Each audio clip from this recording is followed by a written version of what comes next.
जो इस आत्मा को मारने वाला समझता है तथा जो इसको मरा मानता है, वे दोनों ही नहीं जानते, क्योंकि यह आत्मा वास्तव में न तो किसी को मारता है और न किसी के द्वारा मारा जाता है।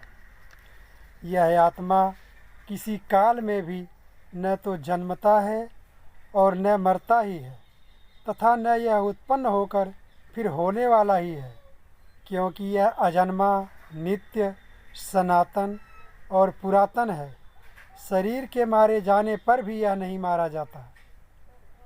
हे प्रथापुत्री अर्जुन, जो पुरुष इस आत्मा को नाश रहित, नित्य, अजन्मा और अव्यय जानता है, वह पुरुष कैसे किसी को मरवाता है और कैसे किसको मारता है।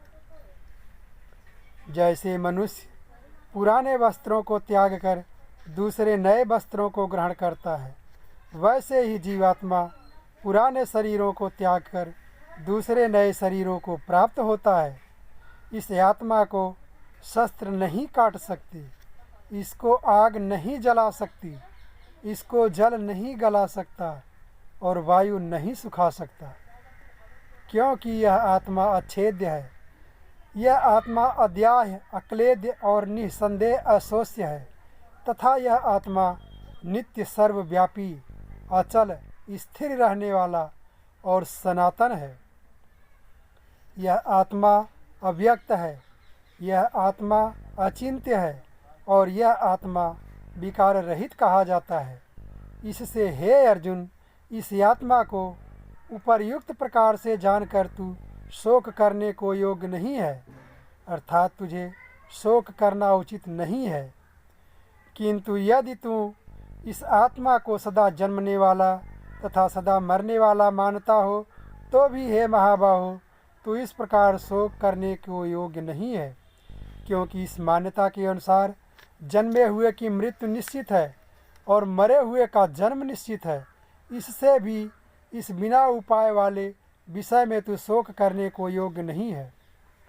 हे अर्जुन, समस्त प्राणी जन्म से पहले अप्रकट थे और मरने के बाद भी यह प्रकट हो जाने वाले हैं, केवल बीच में ही प्रकट हैं। फिर ऐसी स्थिति में क्या शोक करना है। कोई एक महापुरुष ही आत्मा को आश्चर्य की भांति देखता है और वैसे ही दूसरा कोई महापुरुष ही इस तत्व को आश्चर्य की भांति वर्णन करता है, तथा दूसरा कोई अधिकारी पुरुष ही इसे आश्चर्य की भांति सुनता है, और कोई कोई तो सुनकर भी इसको नहीं जानता।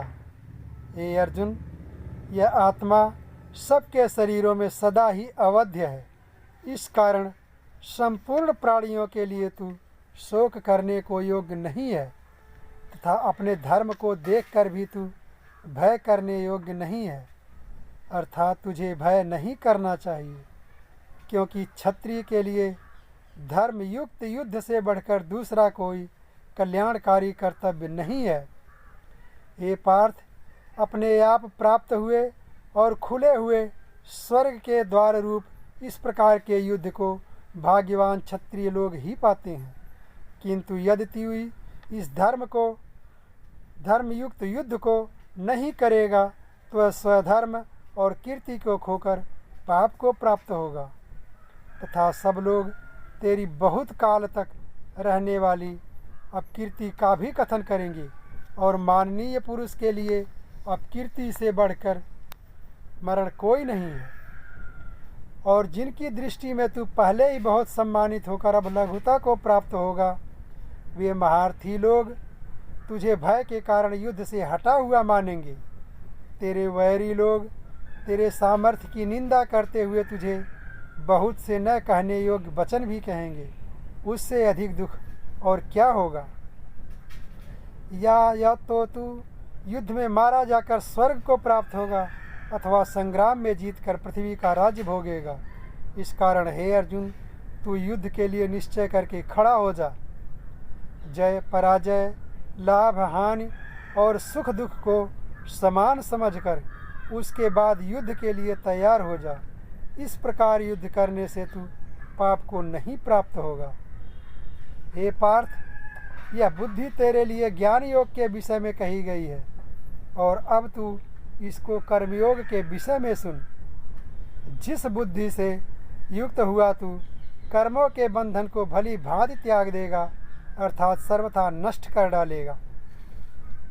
इस कर्मयोग में आरंभ का अर्थात बीज का नाश नहीं है और उल्टा फल रूप दोष भी नहीं है, बल्कि इस कर्मयोग रूप धर्म का थोड़ा सा भी साधन जन्म मृत्यु रूप महान भय से रक्षा कर लेता है।